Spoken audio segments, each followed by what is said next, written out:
Neste capítulo, vamos refletir sobre algo que considero bonito e começo logo por dizê-lo.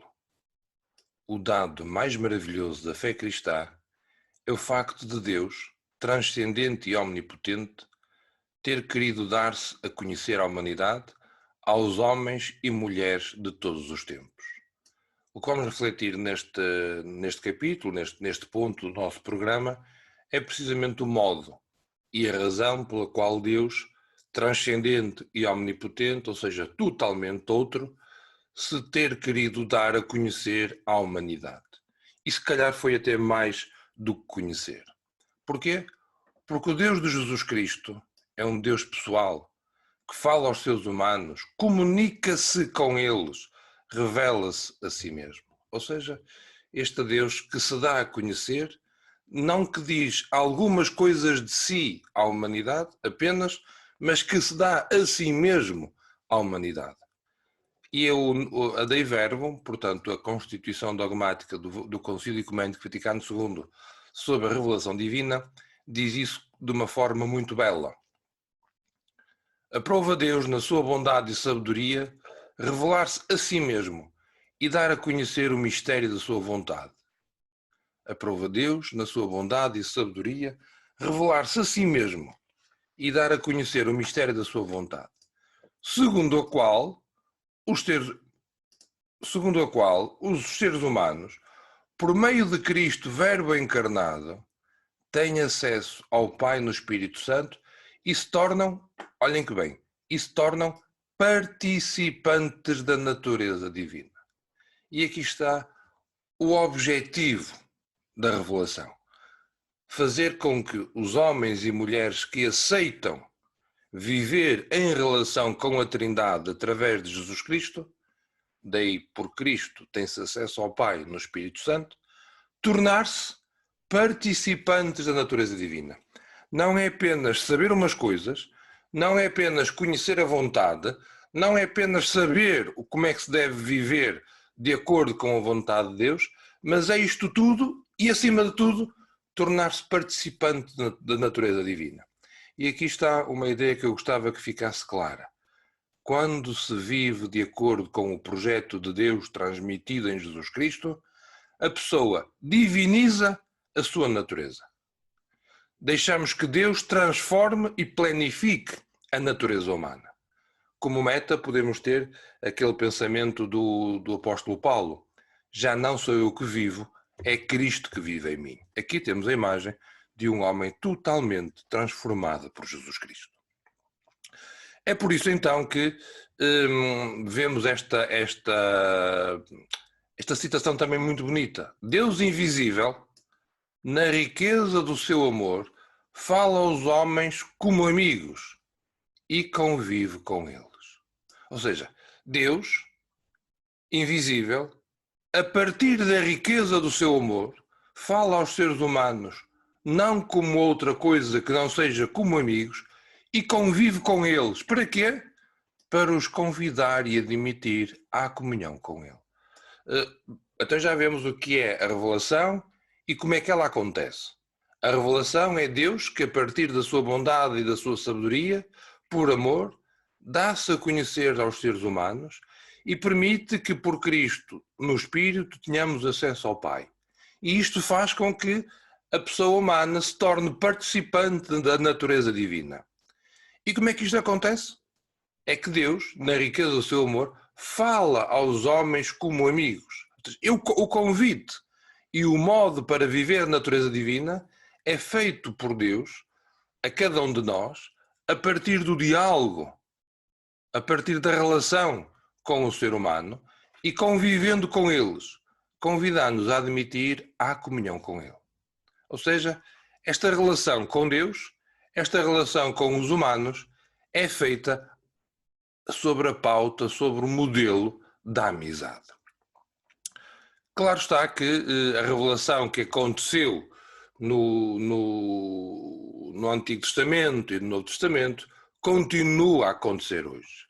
Por isso Deus continua a revelar-se hoje à humanidade através da leitura orante da Sagrada Escritura, da vida da Igreja e dos sinais dos tempos. A Igreja, então, através da sua doutrina, vida e culto, faz chegar a palavra de Deus, ou seja, a revelação, a todas as pessoas.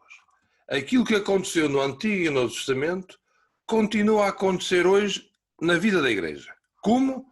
Quando a Igreja medita a Sagrada Escritura, o modo como a Igreja vive a caridade e a sua opção por Cristo e o modo como a Igreja faz o discernimento dos sinais dos tempos.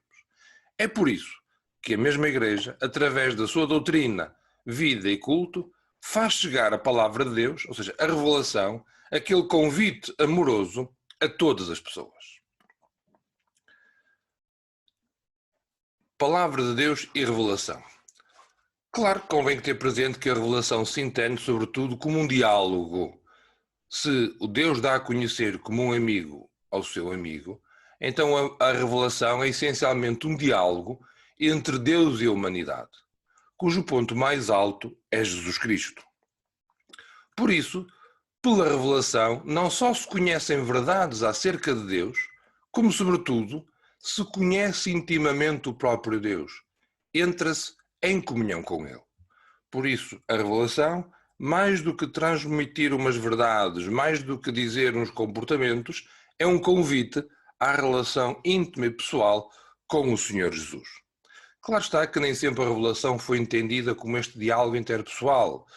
Passou-se então de uma concepção em chave noética, em que a revelação era entendida como uma comunicação de verdades, por isso revelar-se, Deus dizia verdades, a uma concepção em chave mais interpessoal, mais rica, mais dialógica. Por isso, e esta citação que vou colocar aqui do professor João Duque é importante, por isso, a palavra de Deus a palavra é palavra de Deus, não por ter sido por ele especialmente pronunciada ou por ser distinta da palavra humana, mas precisamente por ser aquela palavra humana em que Deus se diz a si mesmo, interpelando o ser humano nesse mesmo ato, nesse mesmo acontecimento de se dizer.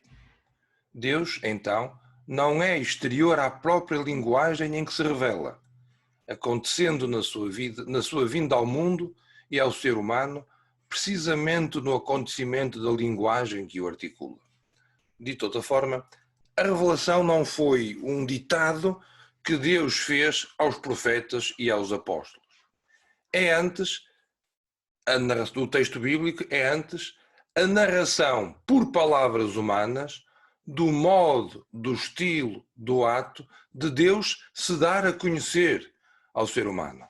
Por isso, o texto sagrado, ao ser divinamente inspirado, faz com que, ou melhor, torna possível que aquelas palavras humanas, inspiradas por Deus, sejam também interpelantes e performativas para quem as lê, sobretudo com sentido orante. Por isso, se o conteúdo da tradição é a revelação que Deus faz de si mesma, ou seja, aquilo que está contido na Escritura e na tradição, é que são o conteúdo da revelação que Deus faz a si mesmo, isso é o conteúdo, a forma como esse conteúdo é transmitido é o testemunho da fé dos apóstolos e das comunidades. Dito de outra forma, a revelação que Deus faz de si mesmo torna-se perceptível e inteligível a partir do testemunho da fé dos apóstolos e das comunidades. E aqui vemos que o sentido da fé dos fiéis é onde está o depósito da fé e não apenas na leitura da Escritura e dos outros documentos da tradição, que, em bom rigor, lidos fora do contexto eclesial, perdem aquele que era o seu valor. Por isso, o conteúdo da revelação, que está presente na Escritura e na tradição, e a forma como ele é transmitido, são chamados a corresponder reciprocamente. Por isso, à medida que se vai transmitindo a revelação, à medida em que as comunidades vão dando testemunho da fé apostólica, vão compreendendo mais e melhor aquilo que é o conteúdo da revelação. E aqui vem a propósito aquilo que se chama a partir do Vaticano II. Não é bem a partir do Vaticano II. A categoria de sinais dos tempos já está presente na Escritura, mas com o Papa João XXIII, ele usou muito este conceito também, que depois foi assimilado pelo Concílio Ecumênico do Vaticano II, na Constituição Apostólica, na Constituição Pastoral Gaudium et Spes, número 4, e depois também no número 11, em que se fala dos sinais dos tempos, que é, à medida que a Igreja se deixa interpelar pelos acontecimentos e lhes responde a partir daquilo que é a experiência da fé, vai compreendendo, vai assimilando, vai ampliando aquilo que é a sua compreensão sobre a revelação divina, que estando já toda contida na tradição apostólica, entenda-se, na Escritura e na tradição, portanto, naquilo que a Igreja transmite de forma escrita e aquilo que é a sua vida, vai sendo depois também aprofundado ao longo dos tempos. Por isso, o termo palavra não significa apenas um conjunto de sílabas articuladas pela voz e escritas num papel. Deus não se expressa então por meio de palavras entendidas como vocábulos. A sua palavra é uma só. É a pessoa de Jesus Cristo, manifestada no tempo de diversas maneiras, mas que em resumo é sempre Jesus Cristo. Por isso, acreditar na palavra de Deus e compreender a palavra de Deus implica sempre esta relação entre a experiência humana e a experiência de Deus. A experiência humana que cada sujeito, cada comunidade tem, e a experiência de Deus, que chega a cada sujeito e a cada comunidade pela articulação das palavras através das quais a tradição, a revelação se comunica. Podemos agora fazer esta pergunta. Se Deus não tem palavras, assim como as nossas, como é que comunica e se dá a conhecer aos homens? A Dei Verbo responde isso de uma forma muito, muito interessante. Eu já citei aqui os parágrafos 13 e 4, e então Deus dá-se a conhecer como? Oferece aos humanos um testemunho perene de si mesmo na criação. Portanto, Deus dá-se a conhecer desde logo na criação. Depois, através da criação e do cuidar continuamente do género humano, para dar a vida eterna a todos aqueles que, preservando na prática das boas obras, procuram a salvação. Temos depois a história do povo hebreu, começando por Abraão, Moisés, e depois de ter falado muitas vezes e de muitos modos pelos profetas, ou seja, depois de Deus ter dado a conhecer em todo o Antigo Testamento, falou-nos nestes dias, que são últimos, através de Jesus Cristo, o Verbo eterno, a palavra eterna que veio habitar entre nós, que assumiu a natureza humana, que se disse num acontecimento histórico concreto. A palavra eterna de Deus diz-se num acontecimento histórico concreto, que é a encarnação, vida, paixão, morte e ressurreição de Jesus Cristo. Neste evento, Jesus Cristo, desde a sua encarnação até à sua ressurreição, Deus diz-se plenamente a toda a humanidade. Por isso, Deus em Jesus Cristo, com toda a sua presença e a manifestação da sua pessoa, comunica-se com palavras e obras, sinais e milagres, sobretudo então com a sua morte e gloriosa ressurreição. Enfim, com o envio do Espírito da verdade, completa totalmente e confirma com o testemunho divino a revelação, a saber que Deus está conosco para nos libertar das trevas do pecado e da morte e nos ressuscitar para a vida eterna. Logo, esta economia, ou seja, esta forma de dispor os diversos recursos e os diversos bens, portanto, a economia cristã, como nova e definitiva aliança, jamais passará e não se há de esperar nenhuma outra revelação pública antes da gloriosa manifestação de nosso Senhor Jesus Cristo. Por isso, desde os patriarcas até Jesus Cristo, Deus revela-se totalmente. Por isso, ele dá-se a conhecer através de uma história e na história. Deus dá-se a conhecer pela relação que estabelece com o povo hebreu e da relação, então, da história do povo do Antigo Testamento, depois revela-se plenamente na pessoa de Jesus Cristo, em que com todo o seu ser, com o seu agir, com os seus gestos, com os seus milagres, com os seus sinais e, acima de tudo, com a sua paixão, morte e ressurreição, dá-se a conhecer plenamente à humanidade. Por isso, a maravilha da revelação, e que, em bom rigor, é aquilo que dá entusiasmo, aquilo que dá razão de ser à evangelização, é este comunicar do amor que Deus tem pela humanidade. Vemos então a maravilha que foi a experiência de Deus feita pelo povo de Israel, da qual dá testemunho a Bíblia. Tal experiência histórica permanece hoje como referência para a busca de Deus. A experiência histórica do Antigo e Novo Testamento permanecem hoje como referência para a busca de Deus. Entretanto, não foi Israel quem encontrou a Deus, mas olhem que giro, mas Deus quem encontrou Israel. A iniciativa da revelação partiu sempre de Deus e alcançou o seu ponto mais alto na pessoa de Jesus Cristo. Sendo Jesus Cristo verdadeiro Deus e verdadeiro homem, na pessoa de Jesus Cristo nós ficamos a perceber que as faculdades do ser humano tornam-no capaz de conhecer a existência de um Deus pessoal. E as faculdades são a inteligência, a afetividade e a vontade.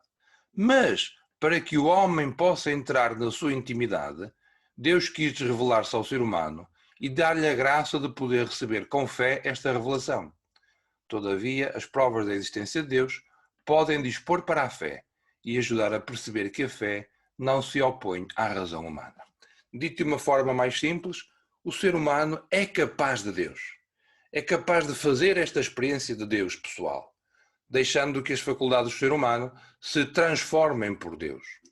Mas, embora o ser humano seja capaz, essa capacidade só se exerce, só se planifica, graças à revelação que Deus faz de si mesmo.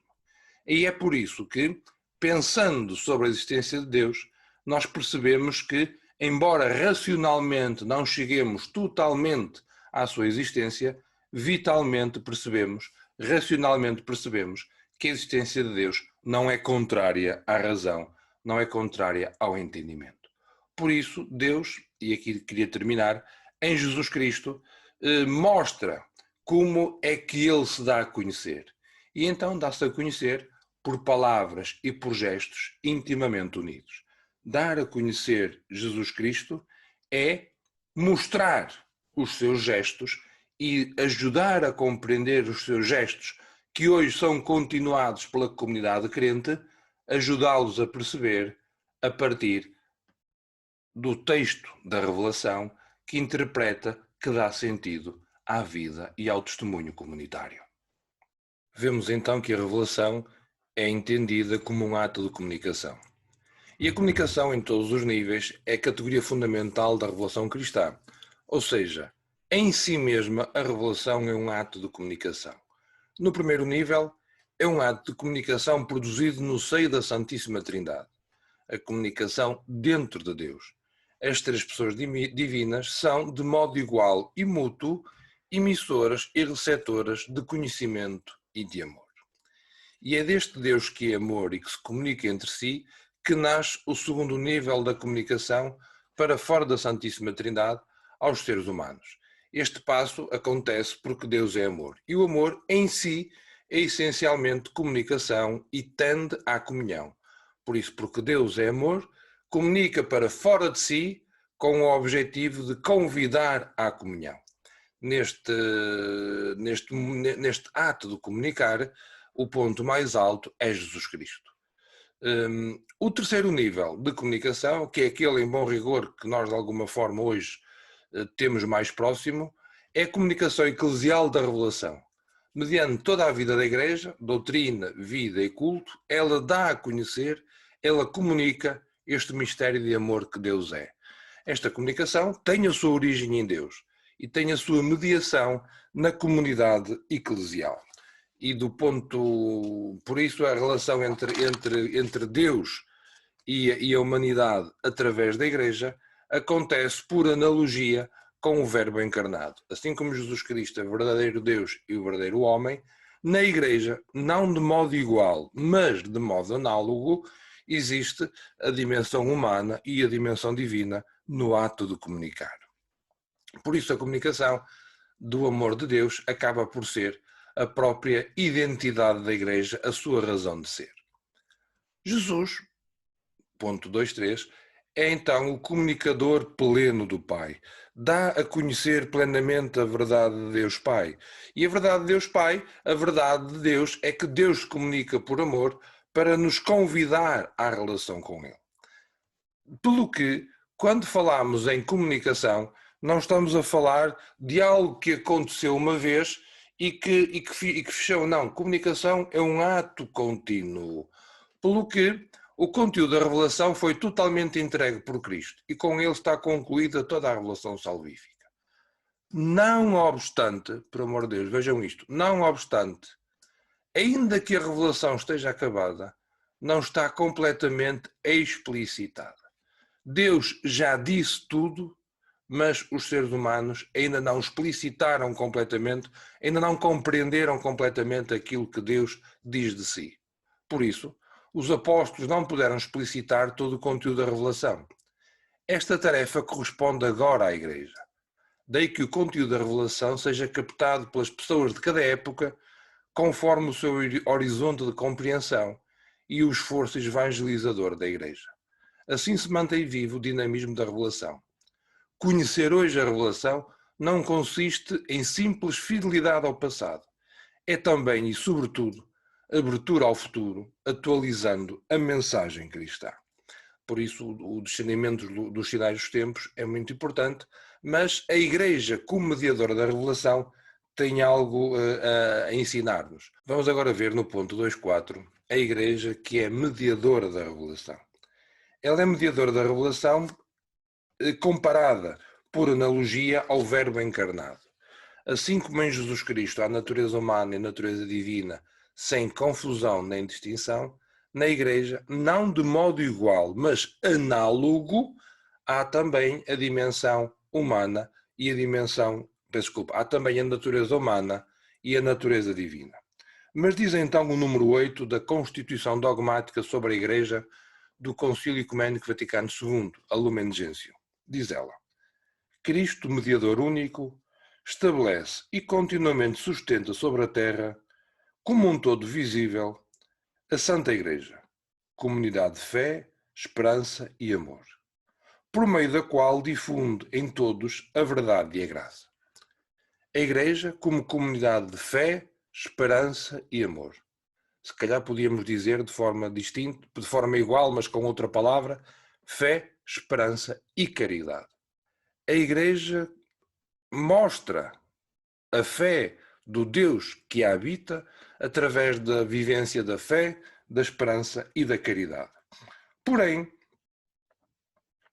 a sociedade organizada hierarquicamente e o corpo de Cristo, o agrupamento visível e a comunidade espiritual, a Igreja terrestre e a Igreja ornada com os dons celestes, não se devem considerar como duas divindades, mas como uma única realidade complexa, formada pelo duplo elemento humano e divino. Eu vou sublinhar isto. Não se deve considerar como duas entidades divinas, mas como uma única realidade complexa, formada pelo elemento humano e divina. Apresenta, por esta razão, uma grande analogia com o mistério do Verbo encarnado. Por isso, assim como a natureza assumida serve ao Verbo divino de instrumento vivo de salvação, a ele indissoluvelmente unido, de modo semelhante, a estrutura social da Igreja serve ao Espírito de Cristo, que a vivifica para o crescimento do seu corpo. Por isso a Igreja dá a conhecer a fé em Jesus Cristo pela sua ação, pela sua vida. Por isso, a ação e a vida da Igreja deve ser o mais possível conforme ao mistério de fé que quer comunicar. Por isso, e agora estou a dizer muito por isso, peço desculpa, tanto a Sagrada Escritura como o Magistério da Igreja referem que a Igreja, na dependência de Cristo, é mediadora da revelação. como, na medida em que anuncia o Evangelho, o que constitui para ela a sua própria vocação e a sua identidade mais profunda, que não pode de modo algum alienar.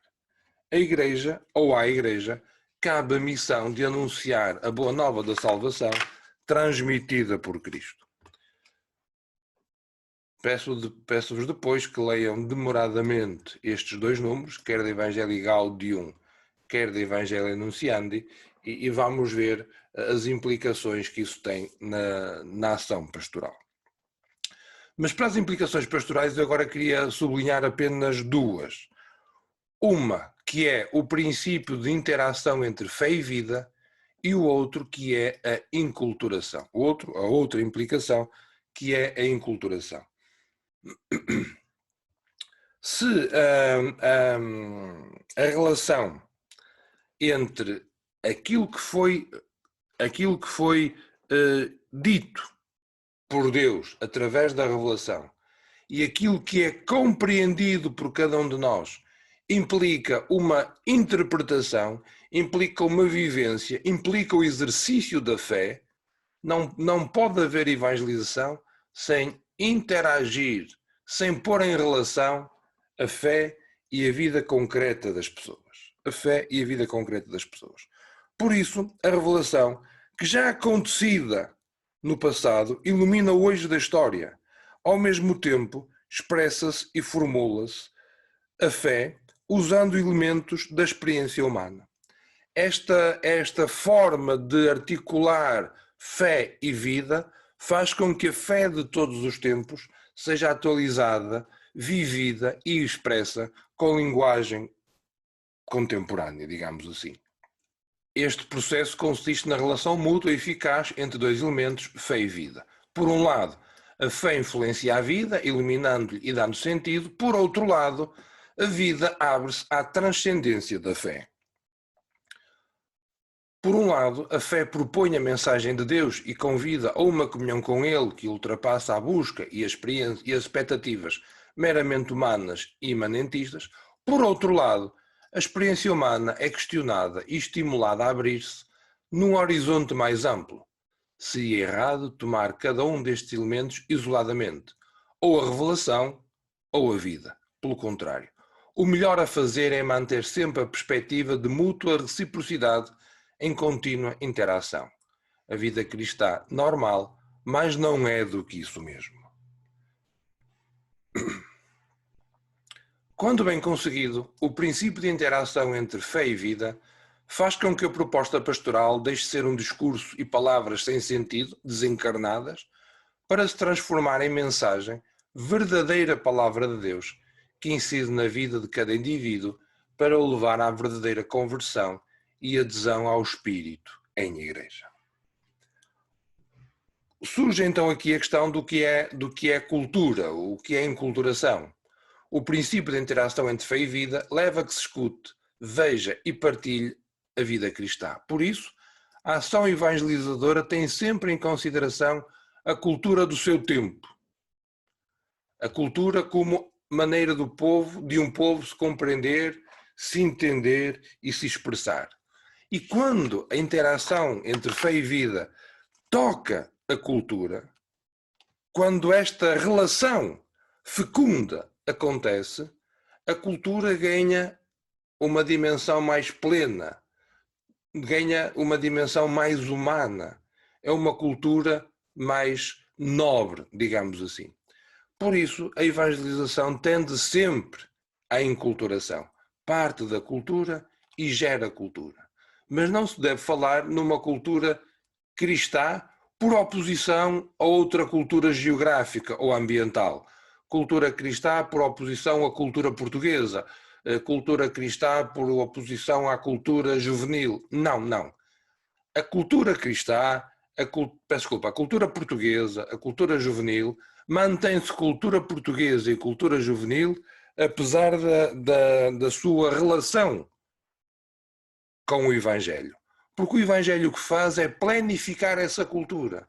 Por isso, para usar os mesmos exemplos, cultura portuguesa cristã faz com que a cultura portuguesa continue a ser cultura portuguesa por oposição às outras culturas, mas é planificada, é levada à sua plenitude através do Evangelho. Disse cultura portuguesa, como podia dizer outra cultura qualquer.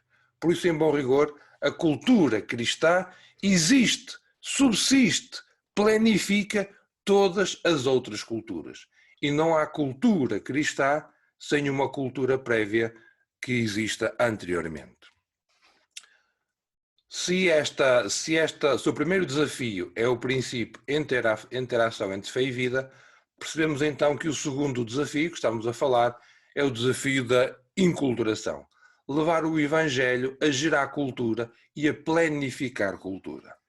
Por isso, aquele binómio que nós estávamos habituados a viver, a relação entre graça e natureza, se calhar hoje lança-nos um novo desafio, o desafio entre cultura e graça.